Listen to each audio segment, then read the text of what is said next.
Oh, that'd be fine. All right, amen, amen. Good to be saved? Amen. Good to be in church? Amen. Okay, see if you say that when it's all over.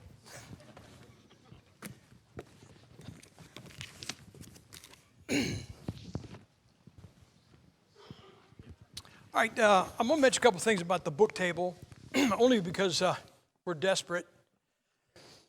But I got a couple things out there that are new. This is, that is the fourth edition of the Understandable History book, Understandable History of the Bible. That is, let's see.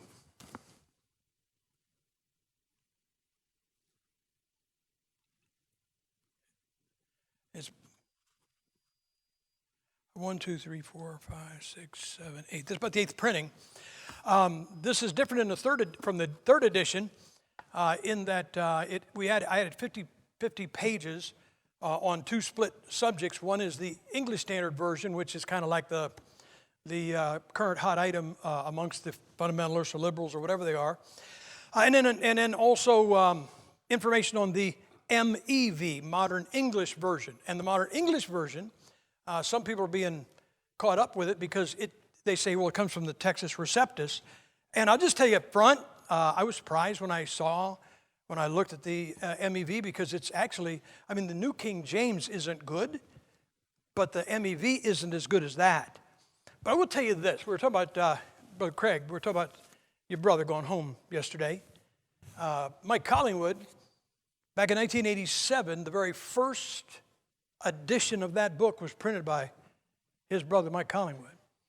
And they printed 1,000 of them. It was a little white covered book about that big, and we sold that, and that paid the printing for the answer book, and just back and forth over the years. But that's how this whole thing got launched, through Mike's efforts. But anyway, so that is back there. This one, I kind of wrote this by accident.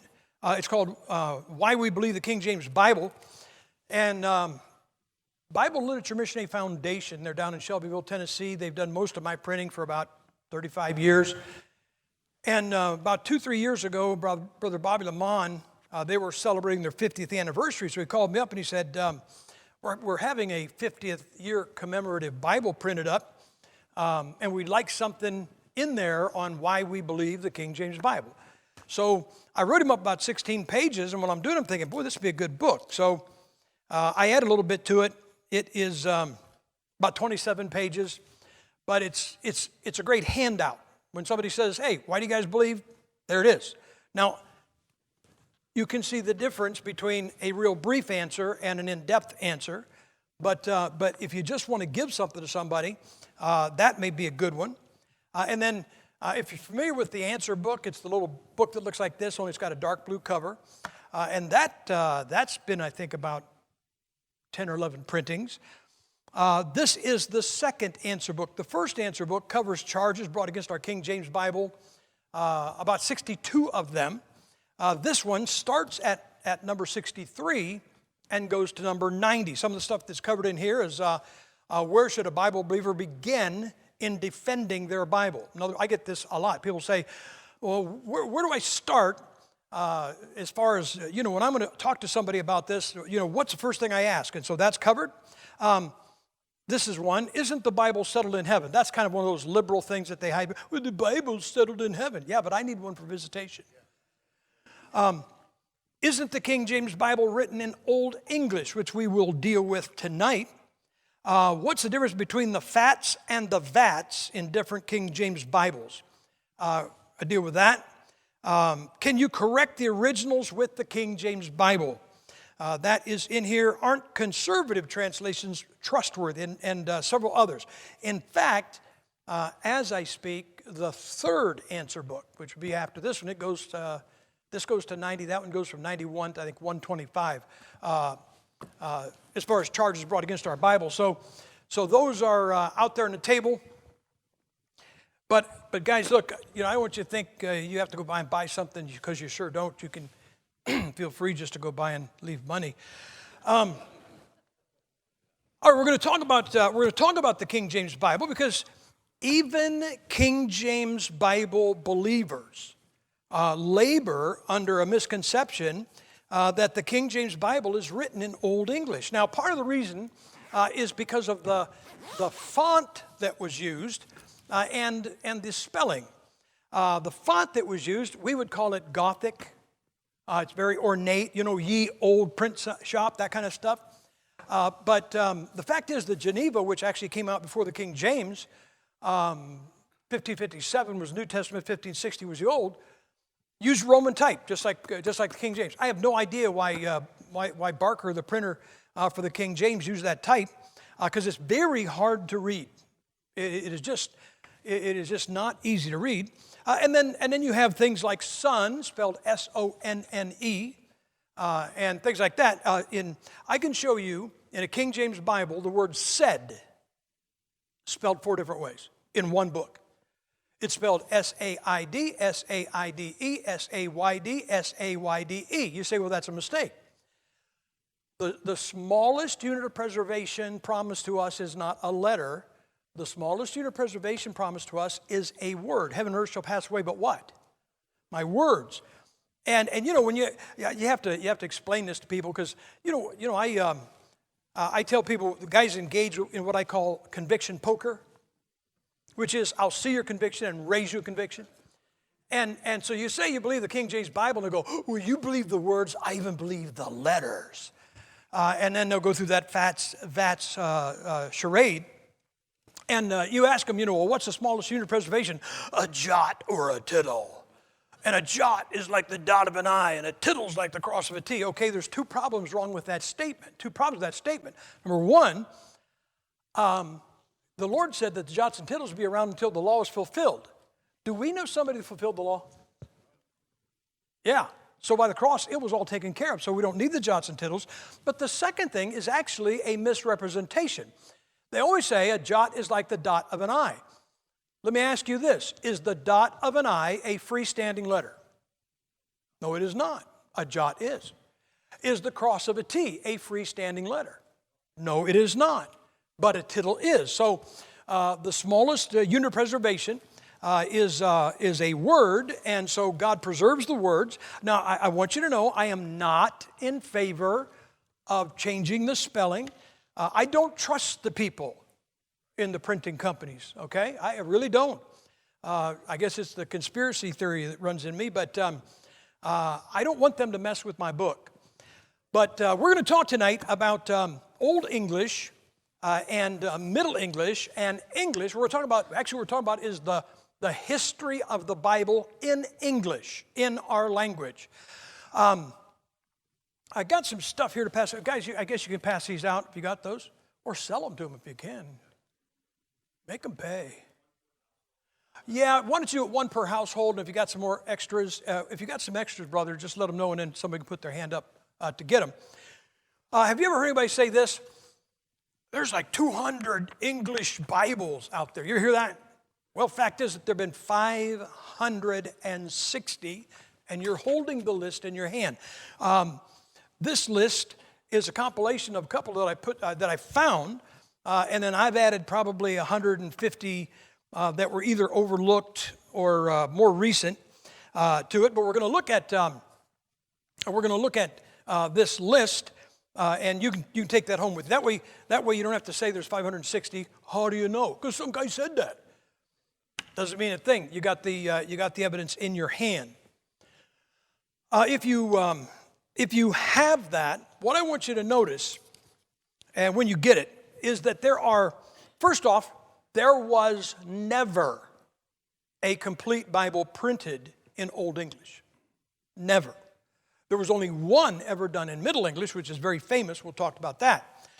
But here's the thing. People say, well, the King James, it says these and thous, and that's Old English. Actually, your King James Bible, believe it or not, is the first version ever printed in a solidified modern English.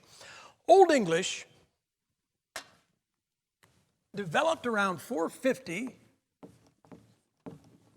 and continued till about 1100, okay? Well, I think you can see that's like it passed out of usage about 500 years before the King James Bible was even translated. And if you say, well, no, the King James is Old English. Okay, then what does this say? Si gumma Geshek ba Quen. Well, if you read Old English. See, I tell guys, you and I cannot read Old English. We could not read Old English. We could not read Middle English. But this is a very important statement here. It says, the man saw the woman. Guys, that's a very important statement. Sio quen geshek bon guman. Well, that's the other half of the equation. The woman saw the man and ran. But the reason I want those up there is because you can say it over and over and over. The King James Bible is not written in Old English, but you can see from that not you, not I, we cannot understand Old English. We could not recognize it. We could not read it. Now, have you got your papers? Do this. Okay. We'll skip over the top here. You can look at that later. But where it talks about the foundation, Old English. And these are, in Old English, there were only 8 printings of some portion of the Bible in English. If you look at your paper, the earliest was 735. The latest was 990. And what you have in there is you have 2 copies of Psalms in Old English, 2 copies of the Gospel, 2 copies of the Pentateuch, which are the first 5 books of the Bible, and then 1 of the Gospel of Matthew and 1 of the Gospel of John. But that's all that's ever been translated into Old English. And again, we couldn't read it. We couldn't understand it. And then you'll look next, it talks about on the front page there, Middle English. And incidentally, there were 8 also in Middle English. Now, Middle English went from about 1100 to 1450. So to think about that, that's still about 150 years before your King James Bible was translated. Middle English ceased to be used as a language. And if you say, well, I think it's in Middle English, okay. Laud me, stirs not want sal me. Tell me what that says. Do you know what you all know what that says? Everybody in this room knows what that says.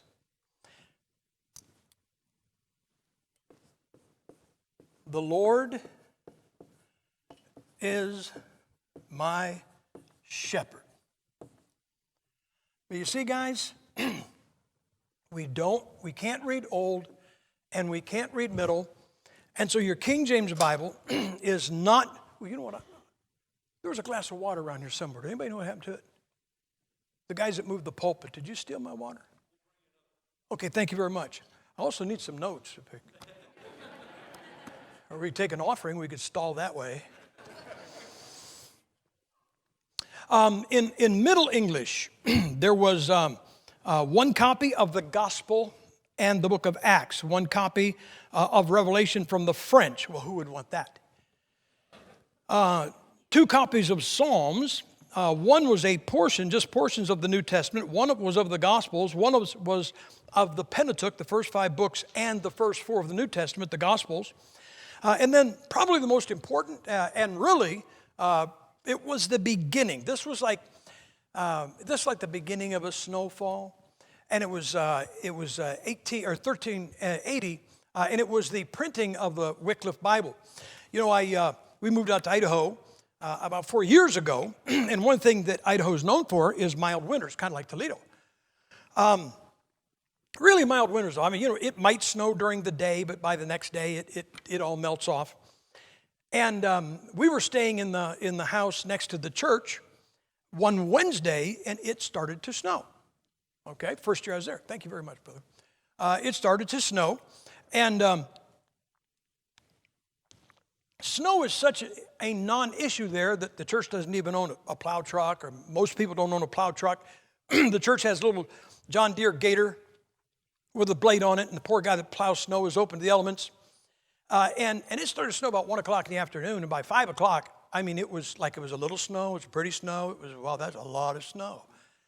And I told Kathy, I said, he is going to get swamped. So I threw a snow shovel in my pickup truck, and I went over and I said, look, I'll shovel around the doors. And he said, look, I got a little John Deere lawn tractor with a blade, and he said, if you'll plow the small walks with that.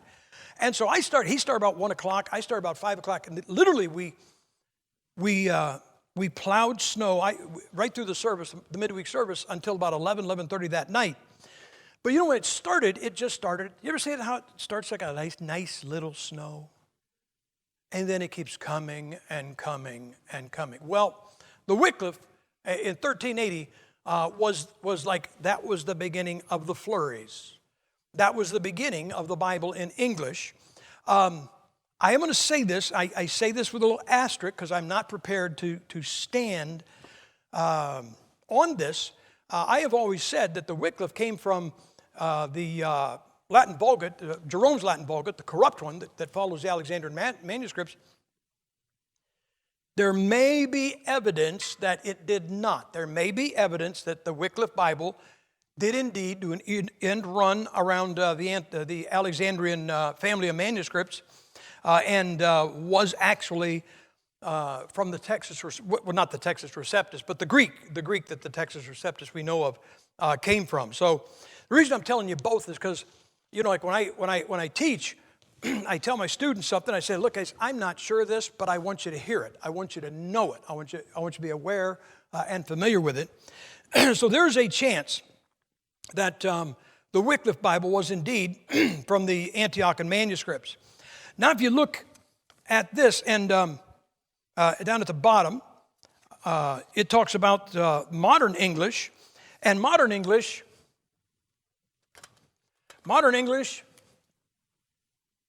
started about 1450 and is still gone. In fact, it would do well to stop, actually. But modern English was 450. Now you guys, you guys build houses, you put basements, correct? Right? Okay. When I built houses in Florida, there's no basements, and in Idaho, they don't build basements. A lot of the houses, like ours, we have a crawl space, but some of them they put the concrete down. And if you know anything about concrete, there's two kinds of concrete. There's the stuff they poured yesterday, and that's concrete. And then there's the very same slab about a month later, and that is concrete. That is capital letters flashing off and on. And so you say, what's it doing? It's setting up. When they pour it, it has to set up. So, and cure. And that's actually what took place here. What took place in the English language was it went from Old English right around here to Middle English, and then around 1450 began the development of modern English. And believe it or not, that really went on until about 1600. And right around 1600, the very last, best way I can say it is the last instabilities in the language cured. There were some pronoun changes that took place at the end of the 17th century, the 1500s, or into the 16th century.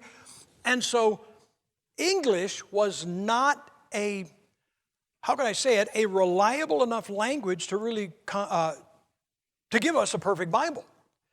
Which may have something to do with why some of the English Bibles before the King James, never caught fire like the King James did. But what you'll find, if you look here in your paper, and some of the most famous ones, look in the back of the first page, you have William Tyndale's. And by the way, William Tyndale did not translate the entire Bible. He translated the New Testament, portions of the Old. Then he was caught. He was strangled. They tied him to the stake and strangled him before they burned him. But he was burned at the stake. The last thing he said was his dying prayer. If you look at the last part of that paragraph, it says his dying prayer was, "Lord, open the King of England's eyes." And he got that prayer answered.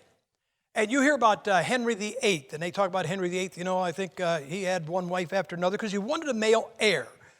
And something was wrong with these women. They were all broke, gave him daughters. That's what he thought. But so he wanted to get rid of his wife, and the Catholic Church wouldn't let him. So he just did away with the Catholic Church.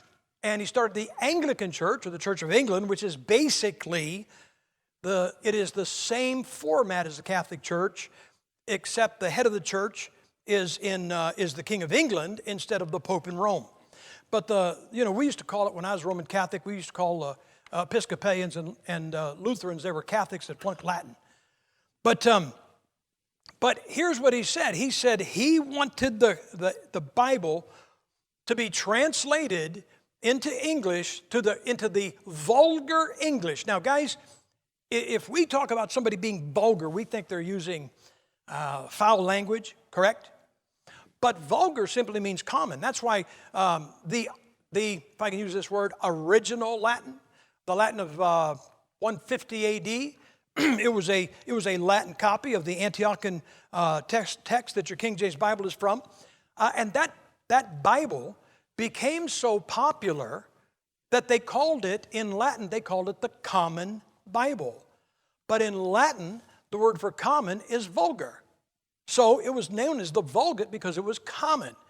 And then about 1680, the Roman Catholic Church was having trouble because all these people are reading this Latin Bible that came out of Antioch, and it was kind of messing up their religious services. So they had Jerome translate the corrupt Alexandrian text into Latin and named it the Vulgate. Now, I'm sure in this list farther along, I think it's in the 20th century, somewhere back there, somebody brought out a new translation. Now let me ask you a question. If it's a new translation, and let's say they published it today, you could call it the newest translation, right? You could even make a claim, it wouldn't be true, but you could even make a claim that it's the most accurate translation. But if it just came out today, how many people do you think got it? So you couldn't call it the Common Bible. And yet, some decades ago, somebody brought out an English translation and named it the Common Bible, which is kind of like, how can you do that when nobody's even got it? And that's what the Roman Catholic Church did. They took Jerome's brand new corrupted Latin and named it the Vulgate, the Common Bible. Therefore, when you read history and you read that the church was embracing the Vulgate, you think they were embracing Jerome's corrupt text. The problem was that everybody ignored Jerome and his 380 Latin translation. And then the Catholic Church found out how to make theirs popular and get rid of the other one. They gathered up all of the old Latin Vulgates and their owners and burned them. And that pretty much put a stop to it. The old Latin Vulgate, now if you deal in the manuscripts, it is now known as the Italic. But that is the old Vulgate. That was the one that the church used. So when Tyndale, his New Testament came out in 1525, he was doing something that was illegal. The Roman Catholic Church had proclaimed that you could not read a Bible in prayer in English. You could not pray in English. Punishable, are you ready for this? By death. That's why Tyndale had to go outside of England to print his Bible. But he died on the stake, and in comes Henry VIII, and he said, I want my people to have a Bible in their language. And I'm going to give you guys a word, and if you could get anything through your head, get this word through, because I'm going to show you one of the most important words in history.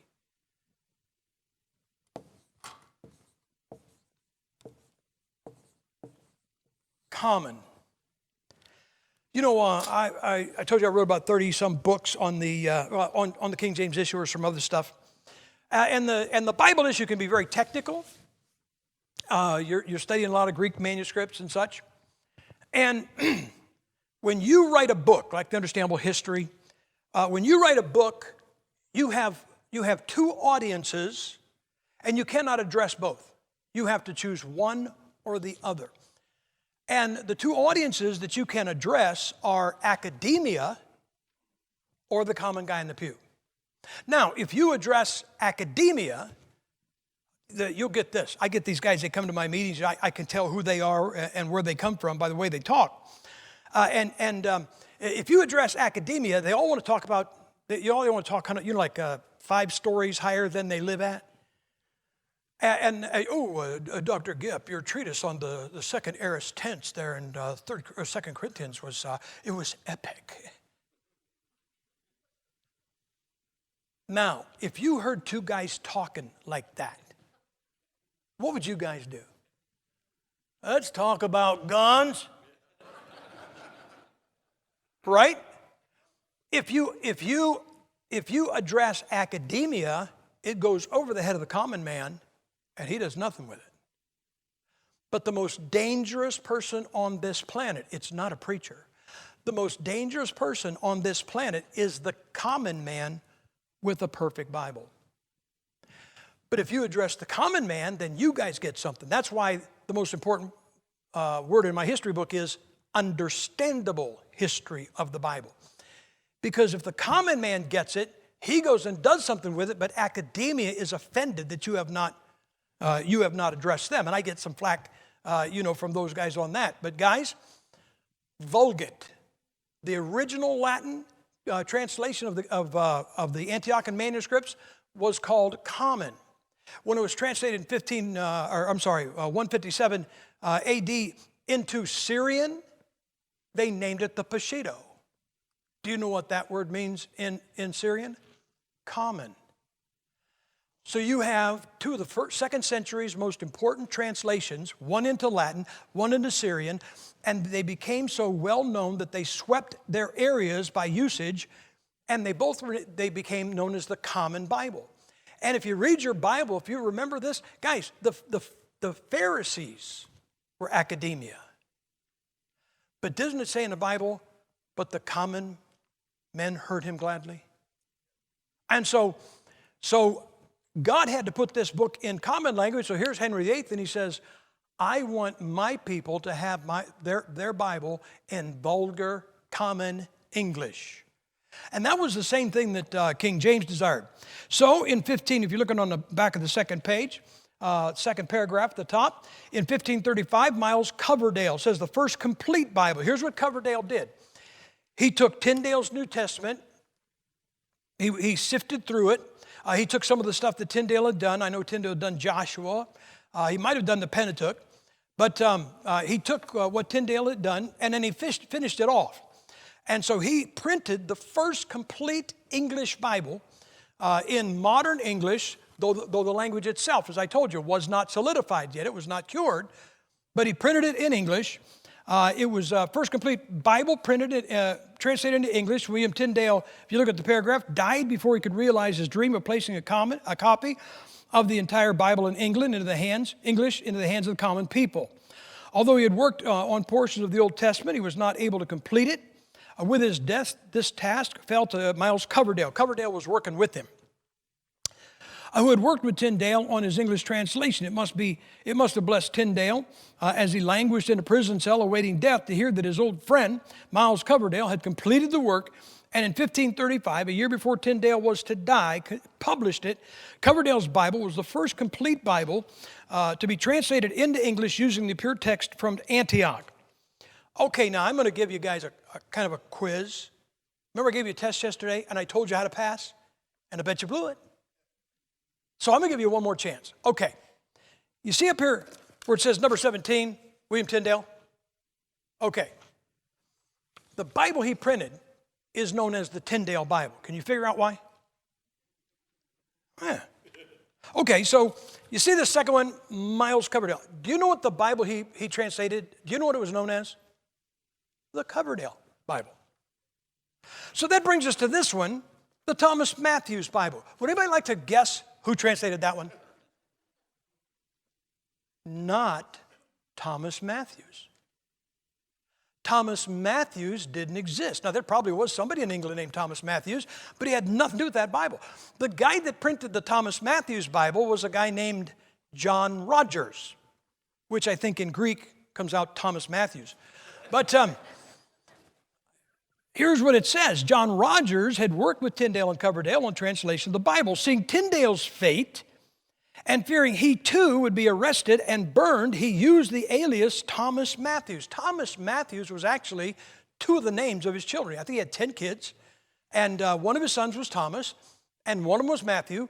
So he took two of his sons' names and called the John Rogers Bible, it should have been, he called it the Thomas Matthews Bible, because he knew if he put his name on it, he might end up getting burned at the stake. So he had a Thomas Matthews Bible, and then got burned at the stake. Do you ever stop thinking about this? If the guy had just put his name on it, he'd be famous. John Rogers had, seeing Tyndale's fate and fearing he too would be arrested and burned, he used the alias Thomas Matthews when he published his own English translation in 1537. This Bible caught the eye of England's King Henry VIII, who authorized it to be sold to the public at large and read by the public. Ironically, the man who changed his name to escape the stake died on it in 1555, while his friend and partner, Miles Coverdale, who operated under no false name, died of old age in 1569. So this is the order of the Bibles that, let's see how this works. Ooh, look at that. And no batteries. That's amazing. All right. So in 1525, you have the Tyndale, which actually is a New Testament. And then in 1535, you have the Coverdale. Now, keep in mind, we're now looking at translations into English that were translated from the same Greek text that your King James Bible is translated from. These are the Bibles that, this is the text that came out of Antioch. You know, I told you this list, if you look at it, there's 560 Bibles. And what I tell people is there's really not 560 Bibles. There's actually not even 500 Bibles. There's not actually 400 Bibles or 300 Bibles. There's not 200 Bibles.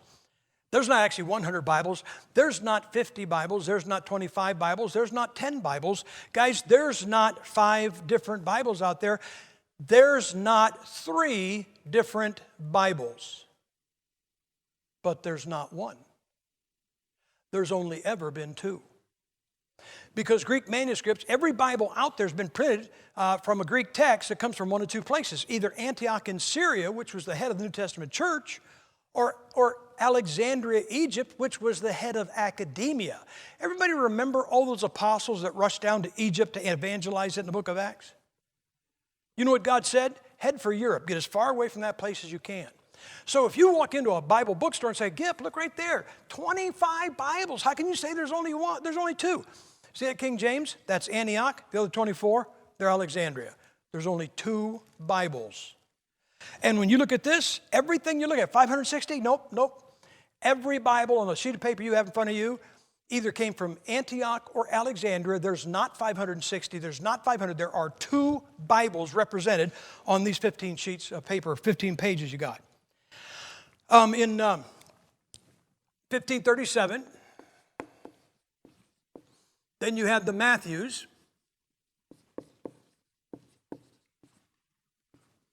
And then Miles Coverdale was asked to look at verse. Look at number 20. In 1538,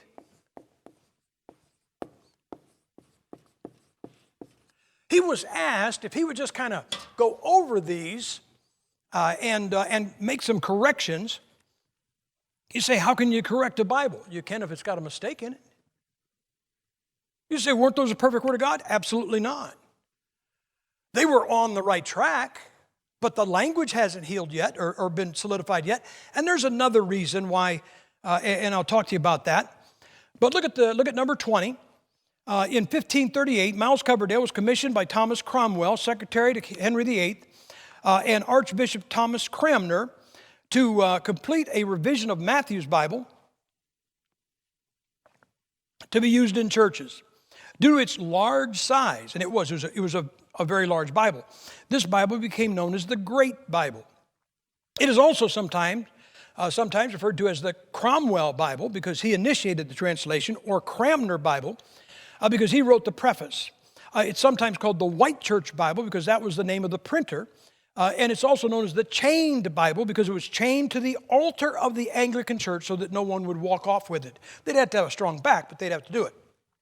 All right, then after that, number 21, you have the Taverner. The Taverner Bible, 1539.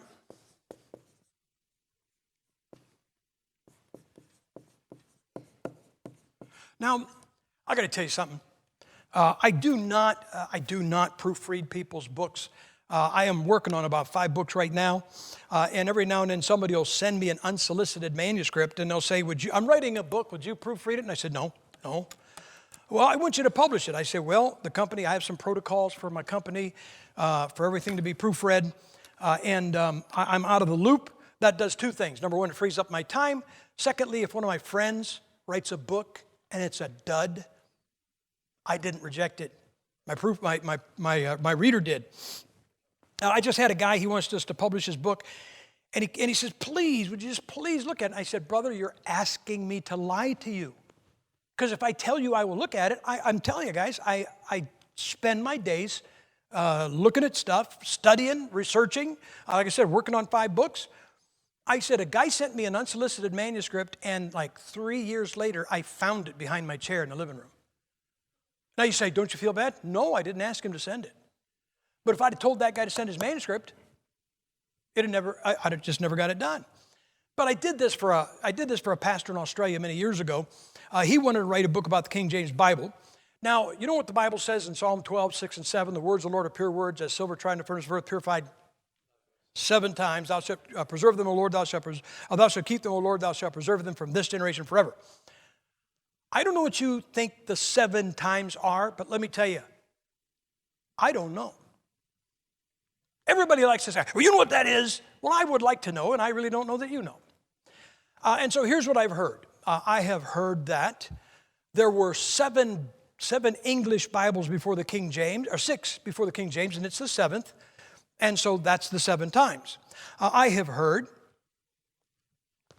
that the Bible is translated into 6 different languages, and English was the 7th, and that's the 7 times. I have heard that the first time is the 1611 King James Bible, and you know the King James Bible has, get this down, listen carefully, never been revised.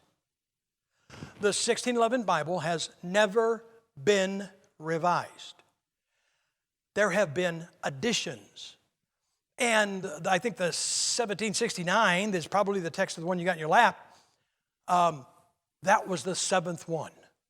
Well, this guy wrote this book in Australia, this pastor, and he said, would you proof it? And I said, okay, I'll do it for lots of money. And he pushed this thing about 6 Bibles before the King James, and the King James was the 7th English Bible, so that's the 7 times. The problem was, in his list of Bibles, he had, in 1456, Gutenberg was in the list. Well, Gutenberg was in Latin. So it doesn't belong in the list, so you scratch it out. Now how many you got? You got 6. And he needs a 7th one, doesn't he? So I said, Gutenberg doesn't belong here because it was in Latin. And then I wrote 2 other English Bibles that he didn't know about. I said, put one of these 2 in there, and then you'll have 7. It's like, far be it from me to discourage him for what he wants to do. But anyway, then you had the Richard Taverner, number 21, in 1539. This is a revision of Matthew's Bible made by Richard Taverner. Taverner was a Greek scholar and a promoter of Tyndale's Bible. He was also a follower of Thomas Cromwell and a staunch advocate of the Reformed Church in England. He was later a member of Parliament. Then 22 and 23 are close together because they're basically the same Bible of Geneva. 1557 was the New Testament. The Old Testament was completed in 1560. The last one was printed, I think, around 1644. Now, some years ago, I think it was 2006, somebody started passing around a book called the Geneva 1599. Everybody got all excited about that because that was, well, if it's before the King James, it must be better. Why would you think that? The Model T was before what you're driving. Want one? I don't mean as a collector and a sell it. I mean, you want to drive it this winter? You heard of the New International Version? Corrupt? Mistakes in it? Yeah. How about this? NIV, and I'm pretty sure the ESV is the same thing. 2 Samuel chapter 21, verse 19. Take a look at it. Take a look at it in your Bible. And it's pretty well known by everybody that defends the King James Bible.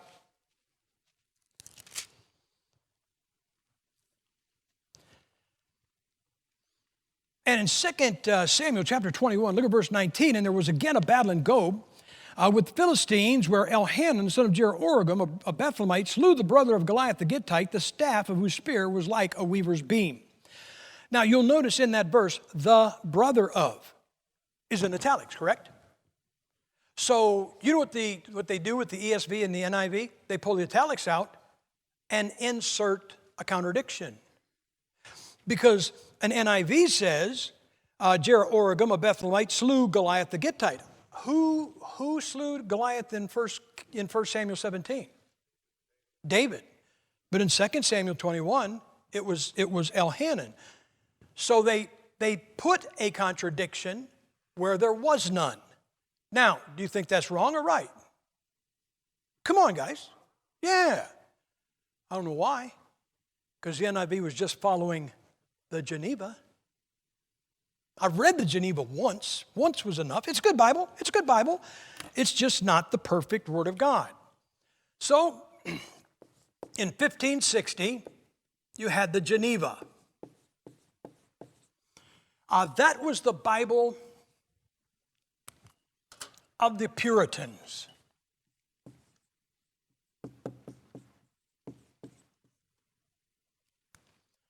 Keep that in mind. Then look at the top of page 3. In 1568, you had the Bishop's Bible. That was the Bible of the Anglican Church.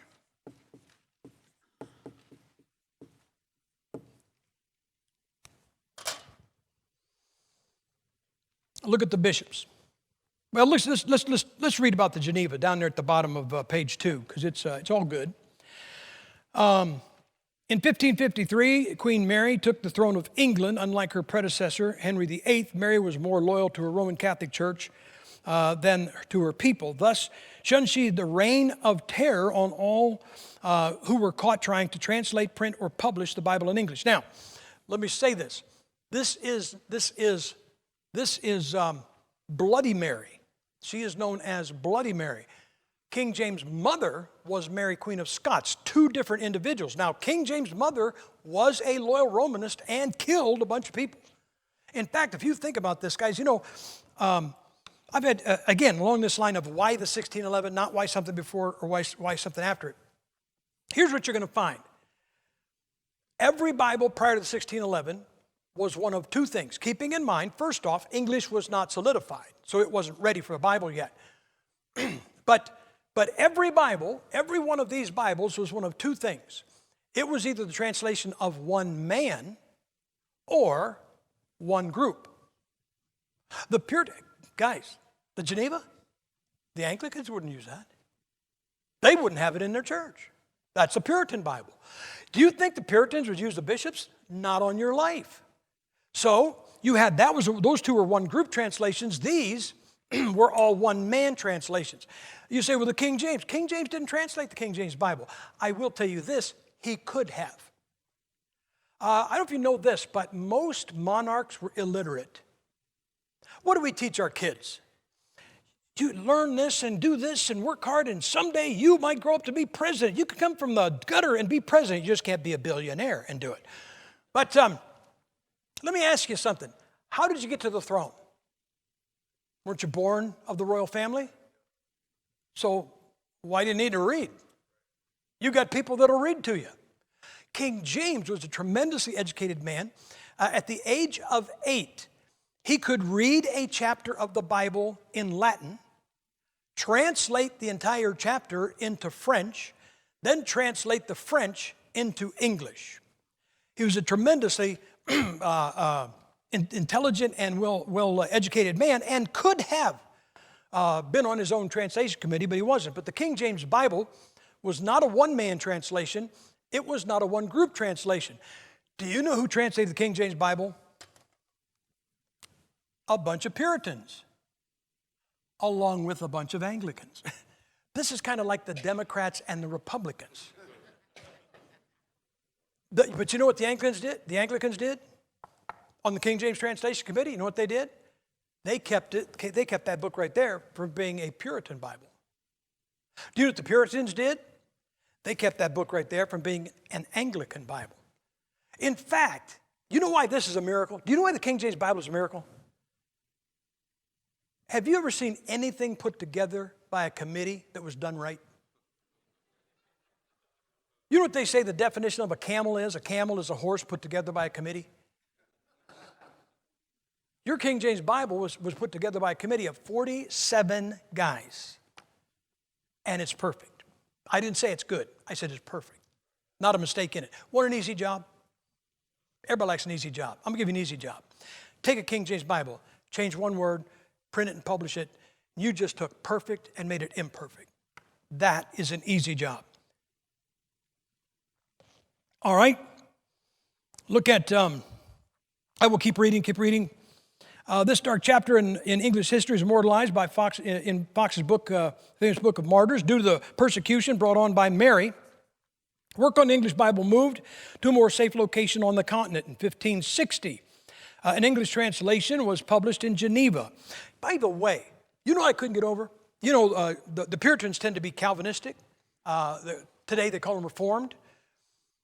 And the guys that are Reformed are saying, we need to go back to the 1599 Geneva.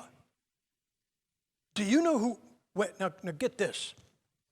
King James came to the throne. I've heard people say this. Guys, you don't have to believe everything you hear.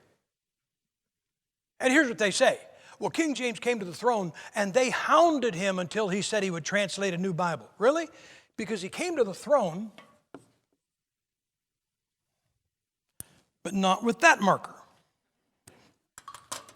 Okay? He came to the throne in 1603. He's known as King James I of England, but actually he became King James VI of Scotland, because there were 5 King James before him. He became King James VI of Scotland when he was 13 months old. Would you give your kid? So in 1603, when Queen Elizabeth died, he came down from Scotland and became King James I of England. So in 1603, he became the king. In 1604, guess who came to him and said, we want a new translation? The people that were using the Geneva Bible. So when I get these people out there going, these Reformed people saying, well, we need to go back to the Geneva the Bible. Even their forefathers didn't want to use the Geneva. And when did he commission it? In 1605. So, guys, that's awful fast. That doesn't look like much pressure, okay?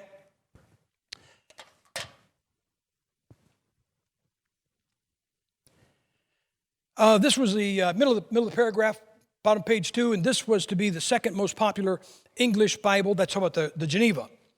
In history, eclipsed only by the King James Bible of 1611. You know what people said? They said the King James Bible outsold the Geneva because King James stopped him from printing it and killed people for doing it. Then how come it was still being printed after he died? Well, he died in 1625, and look at the paragraph. They printed it. It was in print until 1644. This was the Bible that rode the decks of the Mayflower in the hands of the Pilgrims. Now, one of the things that the Reforms say about the Geneva, they say that it was the Bible of the Puritans, okay? Came out in 1560. Puritans came over here in 1620, and the Geneva was indeed their translation. Using logic, does it not make sense? They had a Geneva. Doesn't it? I'm not setting you up. I think they did. I think they did. But, and you can do this on your own, go on the internet and search for John Alden's Bible. John Alden was a Puritan, came over on the Mayflower, and it's on the internet, his King James Bible. So I'm not saying they all had a King James, but there's at least one on the boat. But let me help you with this. Let me see. We may get to this, and I may not have to do that. Yeah, I'll tell you about that later. Anyway, the Pilgrims sailed the New World not to get rich or institute free enterprise, but to seek a place where they were free to worship God without the threat of governmental interference. This was the main principle upon which the United States of America was founded. Now let's look up at the bishops, top of page 3. The Bishop's Bible, with the passing of Queen Elizabeth, the Church of England. Oh, what I was going to tell you. All right? You have Bloody Mary. That's not a drink. Okay? And she was she was not King James' mother, but she was she was before Elizabeth. And Elizabeth gets off the throne, but Mary, Queen of Scots. That was King James' mother. Then you have King James. And then you have his son Charles I. Let me show you something. You know what Mary, Queen of Scots was? She's a Roman Catholic. Her son, because she was deposed when he was 13 years old, Scotland was ruled by a bunch of regents. That's the Greek word for adults. And it was ruled. Let me tell you what this guy said when he was 5 years old. Everybody paints this guy as some kind of a wuss. When he was 5 years old, he was addressing the regents that are running his country because he was too young. And he says, to this effect, he says, be careful what you decide, because when you're done, you'll answer to God and me. Well, what's a 5-year going to do? Hit you with a block? But Charles, his son, became Charles I, and guess what he was? But King James was raised by 2 tutors. One of them was a guy by the name of Peter Young, and Peter Young was a disciple of this guy, John Knox. And King James was raised a Presbyterian. You have, I call it a parenthesis of purity, where it was Roman Catholic, and boom, stops. In comes the guy that's not a Roman Catholic, gives us a Bible, passes off the scene, and it goes right back to Roman Catholic. So, I'm sorry, I'm not big on coincidences, and I don't think that was a coincidence. Bishop's Bible, with the passing of Queen Mary of England, Church of England, returned to its pursuit of the English Bible. The Great Bible was too large to be of practical use, and the Geneva was the Bible of an exclusive group, the Puritans. Thus, by 1568, the Church of England sanctioned a revision of the Great Bible that would be used among its people. The Bible became known as the Bishop's Bible and was used by the Anglican Church, which is also known as the Church of England. Now, the only English Bible back in those days that was not a King James, or was not from Antioch, is number 25 there, 1582, the Douay Rheims. The Roman Catholic Church had been trying unsuccessfully to stop the translation of the Bible into English. It was plain by the closing years of the 16th century that they were failing in this endeavor. It was finally decided that if the English people wanted a Bible in English, then an official Roman Catholic edition would be provided them. The work became known as the Douay Rheims version. Unfortunately, their source, a biblical text, was badly tainted. Rather than being translated from either Hebrew or Greek, the Douay Rheims text used was Jerome's Latin translation of the old, long-rejected Alexandrian text. It can be expected this translation was wet tinder and never caught fire unless it was thrown into the oven. So those are the Bibles that you have until this one.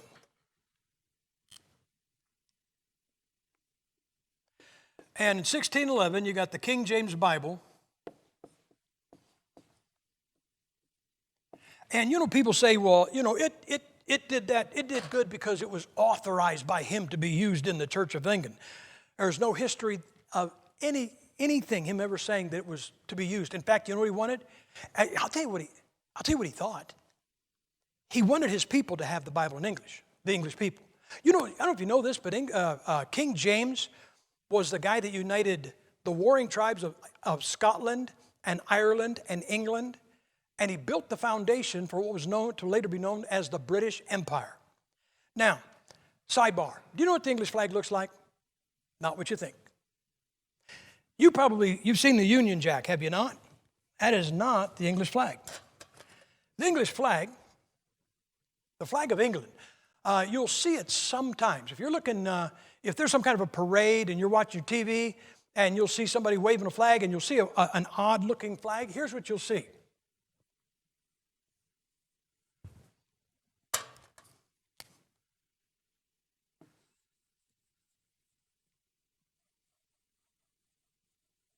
And that's it.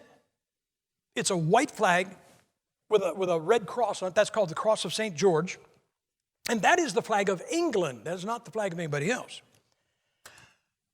The flag of Scotland looks like this.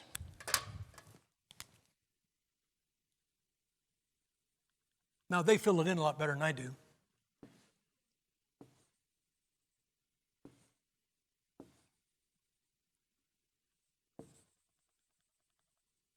Now, and sometimes up in Scotland, you'll see that flag flying.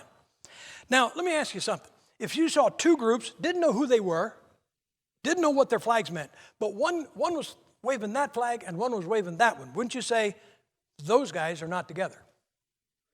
Right? So what do you do when you unite these guys with these guys and you need to get a flag? Well, what you do,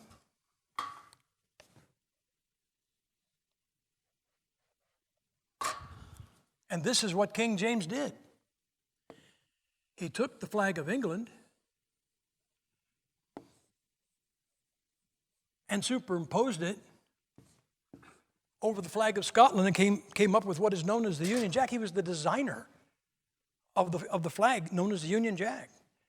And he put that flag together to show the unity of England and Scotland. That's a sidebar. It's got to do with your Bible, but he's quite a guy. All right, if you look at your paper, it talks about the 17th century in the King James Bible. In 1603, three things came together that was a result in the greatest literary work ever to be published in the English language. What I started to say, I interrupted myself. He wanted a Bible for the people on England, on that island. He never knew it would go beyond the shores of England. That became the Bible that has swept the world. You know, I read a lot of stuff on Greek manuscripts or Bibles, and a lot of stuff is written in the 1800s. And you know, they don't refer to the King James Bible. In the 1800s, they don't refer to the King James Bible. You know what they call it? Our Common Bible, or our English Bible. And when they said our Common Bible or our English Bible, the King James was so common that everybody knew when they said common or English, it was the King James Bible. And that's what happened. It became the Bible of the English-speaking people. In 1603, three things changed.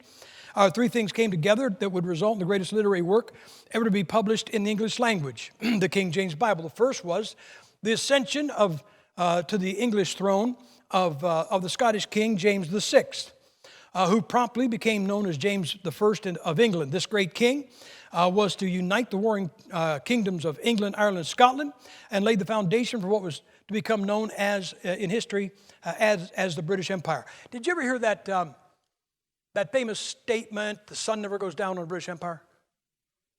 Do you know what that means? That doesn't mean that it's going to, like it's going to, the British Empire is going to, peak and then go downhill. That's not talking about the empire is diminishing. It meant that on our globe, yes, it's a globe. Anyway, on our globe, the British Empire encompassed so much that there was never, ever a time, no matter where the sun was, that it was not shining on some portion of the British Empire. So when they say the sun never sets on the British Empire, what they meant was that when it was midnight in England, somewhere on the other side of the globe, the sun was shining, and some of the turf that it was shining on was part of the British Empire. So that's what that means, the sun will never sets on the British Empire. Second, try as they might, those who had translated the Bible into English faced two overpowering problems. We already talked about that, one man, one group translation. By the end of the 16th century, these two groups had had enough. No sooner had King James ascended his throne that they requested of him they'd initiate the translation of the Bible into English to replace the popular Puritan and Anglican editions then available. I will tell you this. I was over in England a couple of times, but I think it was 2009. And you ever hear this? You ever hear people say that there were actually two 1611 King James Bibles because there were two companies at Cambridge and they produced one, and there were two companies at Oxford and they produced one? Have you ever heard that? Anybody ever heard that? Because that's almost correct. There weren't two King James Bibles in 1611. There were three. There were 6 companies, 2 of them in Oxford, 2 of them in Cambridge, and 2 of them in Westminster. And they all produced a King James Bible. I have a book, it's a reproduction, about it's in the 1800s. And the guy is literally comparing 3 Bibles that on the title page say 1611. Not a 1611, one printed in 1612, one printed in 1613. They were all 3 printed in 1611. He's comparing the 3 original King James Bibles, and they are word perfect, except one will say ye, and the other one will say ye. One will say, as I mentioned earlier, though you can find said spelled 4 ways in one Bible, if you have a 1611 King James facsimile, that is one of these, and it has the word said spelled 4 different ways.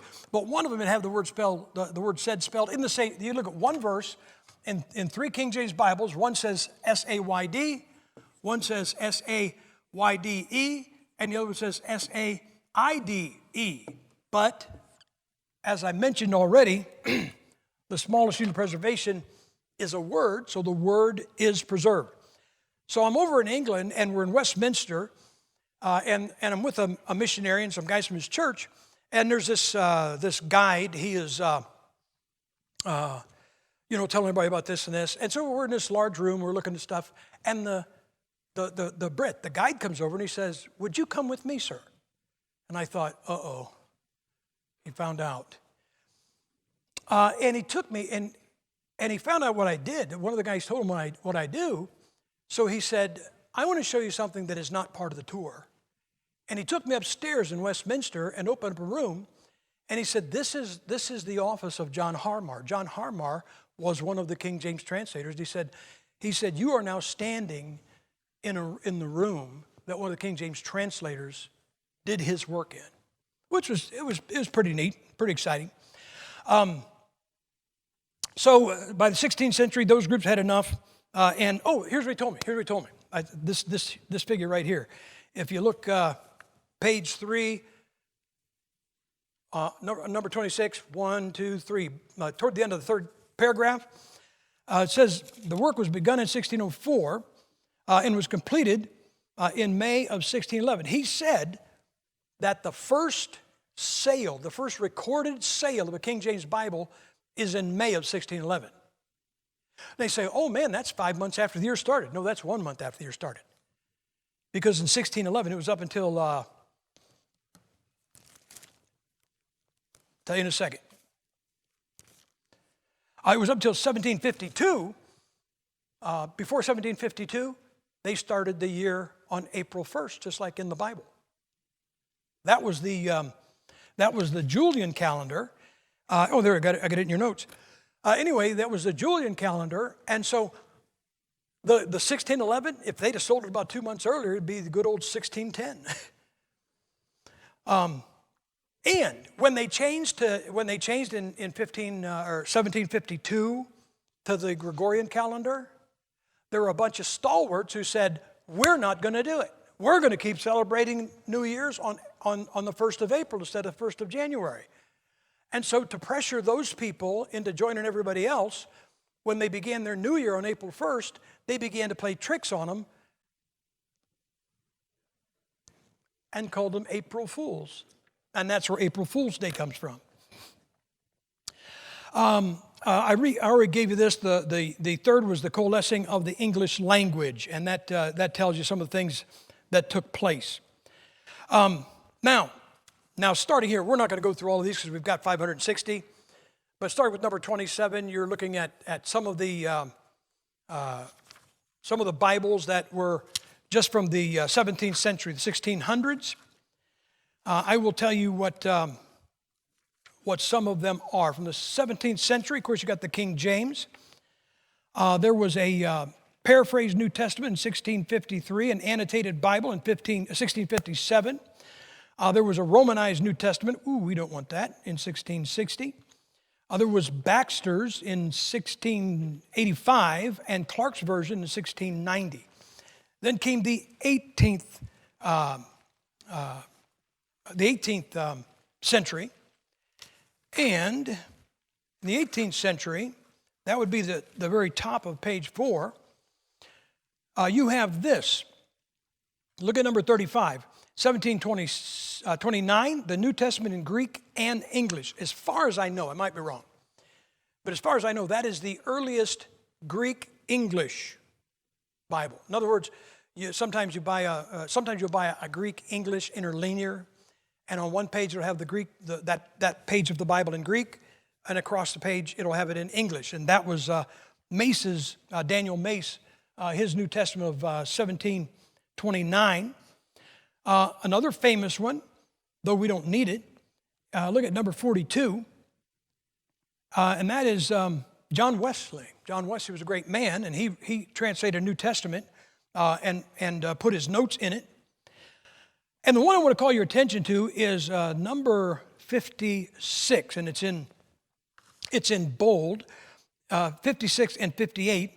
It says in 1777. What happened in 1776? We declared our independence from England, right? And where's this Bible come from? Yeah. And weren't we rebelling against a king? And what is this Bible called? Yeah, that just might not be a real popular name in 1777. So it says, with the Declaration of Independence in 1776, importing a Bible whose name included an English king became difficult. Therefore, Robert Atkin printed this New Testament, which was a King James Bible, under a more acceptable name. This is the first scripture printed in the United States. And then down to 58, it says the Atkin Bible, the complete King James Bible. It was sanctioned by Congress on September 12th, 1782. This was the first complete Bible printed in this country, and it's a King James Bible in every way except what the title page says. It says it's called an Atkins 1782. It is a King James 1611. Just for clarity's sake. Nah, we'll get to that. I don't want to get ahead of myself. When do I have to be done? Friday?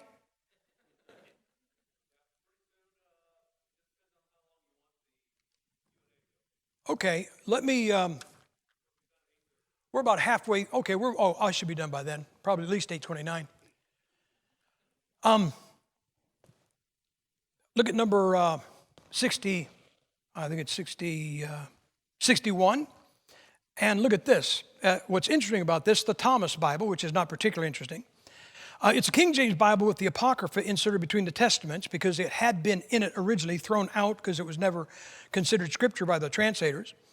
But the numbering ends with the Old Testament, the page numbers. In other words, the page number ends with the last page of the Old Testament. Then you have the Apocrypha. Then the next consecutive page number begins with the first page of Matthew. They didn't even number the Apocrypha. But it says, in an edition printed in 1797, the title page states, printed in the United States of Colombia. Now, that does not mean it was printed down in South America. We know this as America, but did you ever hear that song, Colombia, the gem of the ocean? That's your country. And when this nation was young, even though we always say America, it was also known as Colombia. And there's a Bible printed in the United States of Colombia, which are these United States. Look at number 64. And this is interesting. Brown's self-interpreting Bible, a King James Bible with self-helps, published by subscription. In other words, you bought a little bit of it at a time. And what the guy did is he didn't have the money to print the whole thing, so he'd print this much and say, you subscribe to buy this, send me the money for this, you get it. Now that gives me the money to print the next section. Now you get it, that gives me the money. So he sent it out in portions, and it says the first name on the list of subscribers was George Washington Esquire, President of the United States. So I guess he was a King James Bible nut, probably a Ruckmanite before Ruckman ever lived. All right, now we'll go to the 19th century. We can breeze through that. That's pretty quick because there's not a lot there. That was the 18th century. 19th century, the not a good one, but the most prominent Bible of the 19th century, which would be the 1800s. Look at number 138. Number 138 on page 6. And 142, because 138 designates the New Testament being done, and 142, 1884, designates that, the Old Testament, the whole Bible. This is the first officially sanctioned Bible translation sanctioned by the Church of England, Convocation of Canterbury, since the publication of the 1611. And the Revised Version, what they were told to do, of course, everybody says there's mistakes in the King James Bible. Let me ask you a question. Now, there might be somebody here is going to say yes. Do we have a brain surgeon here? Okay. What if you had to have brain surgery? Would you want a good doctor? What if 47 of the best brain surgeons in the world got together to examine your case? That'd be a little bit confidence building, wouldn't it? And then some doofus who, like he read one publication, one volume of Prevention magazine, or he got something off the internet, said, I know more about brain surgery than those 47 guys. I get a computer program on brain surgery, and I can tell you how to do it. Who would you trust? You think you might trust those 47 guys that did it? Isn't it funny? I see people, they never pontificate on being smarter than a brain surgeon or a heart surgeon, but they pontificate on being smarter than 47 Greek scholars that translated the King James Bible. Do you know that one of the guys that translated the King James Bible used to debate, several of them used to do this, they would publicly debate in public in Greek. Now see, here's your problem. You run into some scholar from today and he knows more than you. What you understand is he don't know more than them. One of the King James translators, he was so proficient in Greek and Hebrew that if you were going to teach Greek or Hebrew in any university in England, he had to decide if you knew it well enough. And that's one of your King James translators. So when somebody says, I heard this a number of years ago, back in the 80s, this 14-year-old kid got up and corrected the Bible from the Greek. Now, what do you think a 14-year-old really knows about Greek? But today, you got a Bible program, and it says this Greek word should be this way, and so that makes you smarter than 47 guys. Yeah, get that for your next brain surgery. So here's what the Revised Version is supposed to be. They've been convinced that there were mistakes in the King James Bible. They were told not to change the text, just to correct what they thought were the mistakes. And two sleazy characters named Westcott and Hort, Bruce Foss Westcott, Fenton John Anthony Hort, had printed their own Greek New Testament, not from Antioch, but from Alexandria. And and secreted it in and got everybody using it. So it's not based on, it's supposed to be a revised. If something's revised, doesn't that mean there was something before it? This ain't revised because there was nothing before it. It's not a revision of the King James Bible. It's an entirely different Bible. Then they realized they had a problem. You know what it was? They're about to publish a Bible in English based on a Greek text that has not been published. And they knew that everybody would go crazy. Well, you got a secret text. So 1 week before the publication of the Revised Version, they published their Greek text so that they could technically say it had been published, but it's kind of like we have to pass it to find out what's in it. Who's going to study an entire Greek text in 7 days and refute it? So there was no time to refute it, and they could say it was on a published text. These guys, if they were alive today, they could probably end up president. All right, look at number 160. And now we're in the 20th century, 160, 1901. That's the American Standard Version. The American Standard Version. Do you know how much these guys, do you ever hear these guys, we want the Bible in the language of the people? Doesn't that sound, yeah. You know what the publishers, the translators of the American Standard did?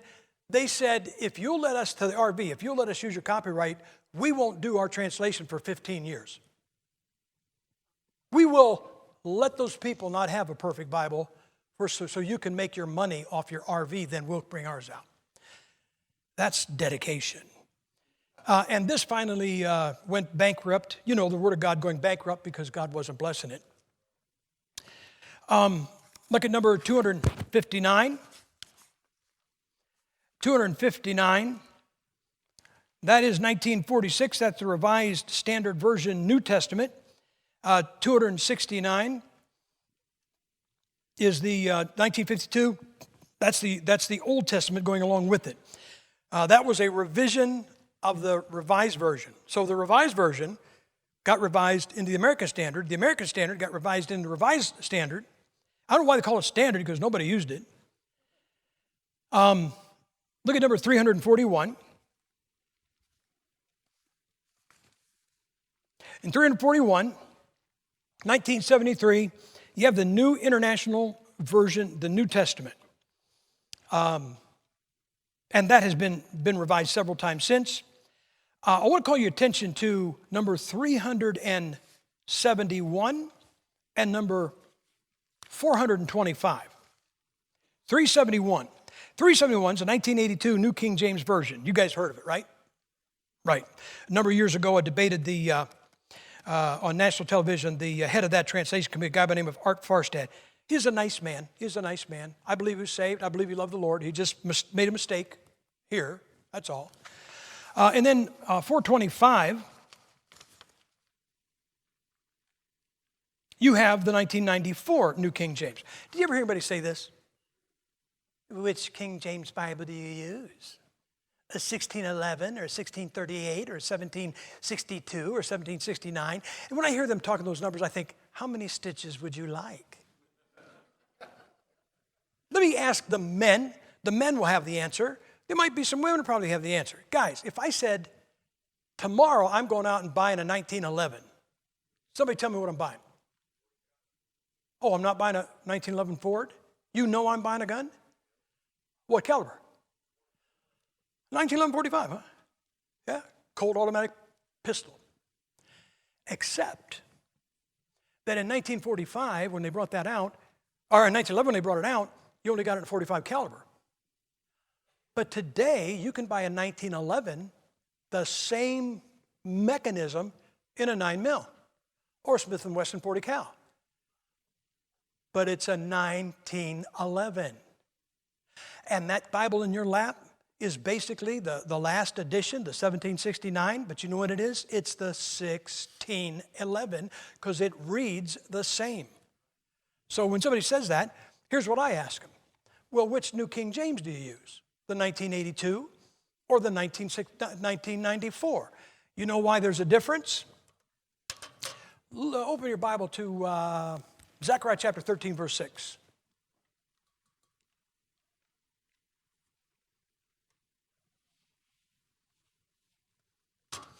All right, in Zechariah chapter 13, verse 6, there's a prophetic reference to the crucifixion of Jesus Christ.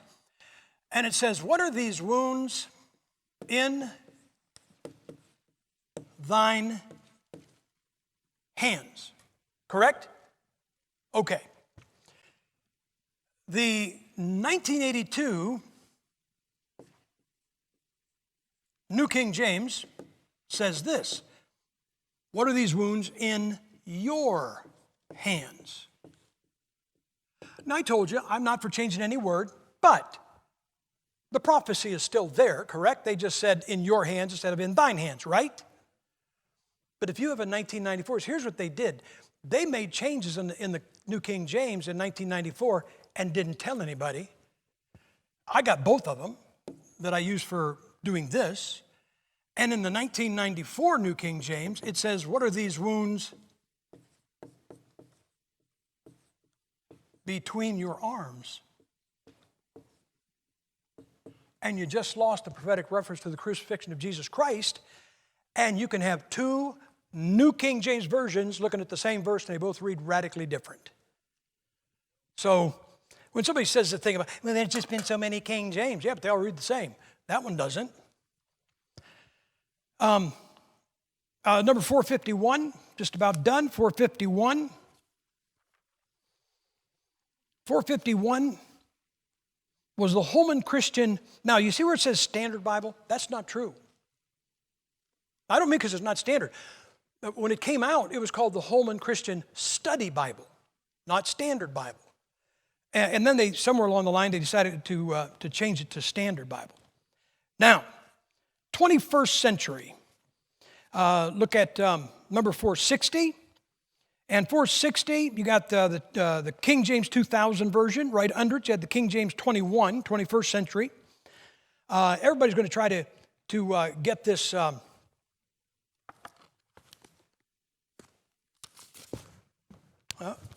didn't bring a piece of notepaper for you. I'll try to get this off the top of my head. I better not do that. In the 19th century, there were 301 translations. It averages about 3.1 translations a year. In the 20 years since this century has begun, there's been 117. I think if I just wrote the figure down, it's on my desk at the motel, but I think that's 8.8 translations per year. Brother, and you say, well, we must have the Bible somewhere. The Bible's nowhere. It's here, but it's nowhere else. And let me tell you the major difference. That RV, even though it was corrupt, it was started by a religious organization, the Confraternity Edition, or the Confraternity. And previously, not that this makes it right, translations were called by religious bodies. Now they're initiated by publishing companies, because everybody wants a piece of the action. I'll just tell you this. I got a publishing company, and a few years ago, one of my guys was talking to a lady over at Oxford Press in England, and he just, a crazy thought came to him. He said, do you guys even, you print all kinds of Bibles, right? Oh, yeah. You still print King James? Oh, yeah. He said, so of all the Bibles you print, what's the percentage of King James? This was about 20 years ago. She said 65% of the Bibles we print are King James. Now, who'd have thought that? If you go online, you know what you'll find out? People who read their Bibles, that's kind of a qualifier, not people who have one. People who read their Bibles, 85% of people who read their Bibles read a King James Bible, because King James Bible believers believe the book. I just want to show you a couple of things. Look at, remember that Holman Christian Study Bible? All right, 451, it came out in the year 2000. Now look at 486 down at the bottom of page 13. Well, there it is, the Holman Christian Standard Bible. Oh, wait a second. Look at 492 on page 14. Oh, 2004, the Holman Christian Study Bible. Look at number 566 on the last page, page 15. Wasn't that amazing? They dropped Holman. They just called it the Christian Standard Bible, a major revision of the 2009 Holman Christian Standard Bible. So you got a Holman Bible printed in 2000, 2002, 2006, 2003, 2004, and 2017. Which Holman Study Bible do you use? Because they make a change every time. How about the Living New Testament? Look at 1996. I don't think I have the. I'll look at I got to think 439. 439.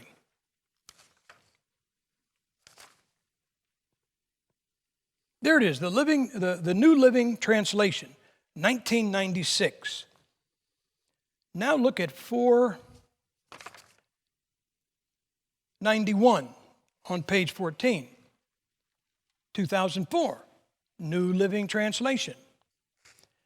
Look at 510 in 2007, New Living Translation. Look at 557 in 2015, New Living Translation. And look at the very next one, or just, no, I'm sorry, not the next one. Look at, 558. 558, nope, that's not it. 559, New Living Translation, 2016, only that one's Roman Catholic. Now, isn't it funny people say, well, which King James do you use? And nobody says, well, which Living Translation do you use? You know what these guys never do? Come back. I'm done. But have you ever heard that your King James Bible is 400 years old? It's out of step with the times, right? Yeah, I've heard that.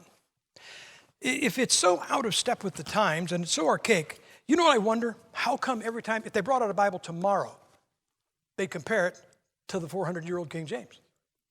You know, that'd be kind of like Chevy. You guys Chevy and Ford men here? Could you imagine if Chevy said, you need to buy our new Impala. It's so much farther advanced than the Ford Model T.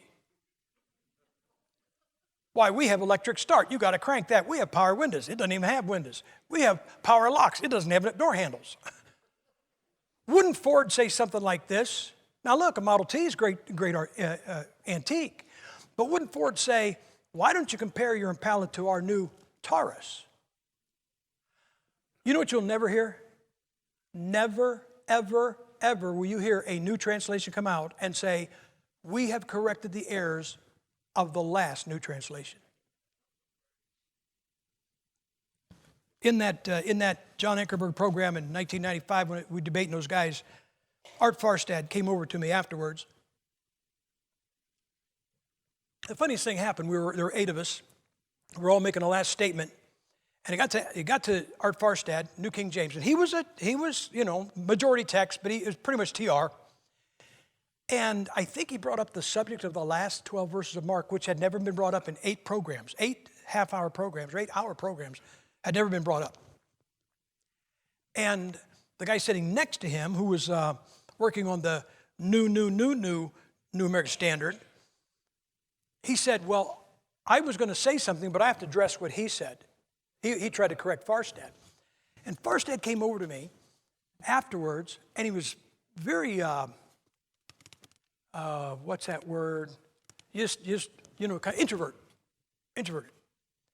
And he came up, and he shook my hand, and he said, I'm sorry I couldn't help you more, but, and walked away. You know what the finished sentence was? But I work with these guys. One of those guys was his student. Guys, they never criticize each other's work. They will bring out a Bible that's different than it, so they must think there was an error. But how come if this is so out of date and it doesn't matter anymore, how come everyone, if they brought one out tomorrow, they compare it to the one they said isn't even relevant? Why don't they correct the errors? There's plenty of errors in the ones that are out there now, are there not? Okay, sorry to take too much time. Lord bless you all.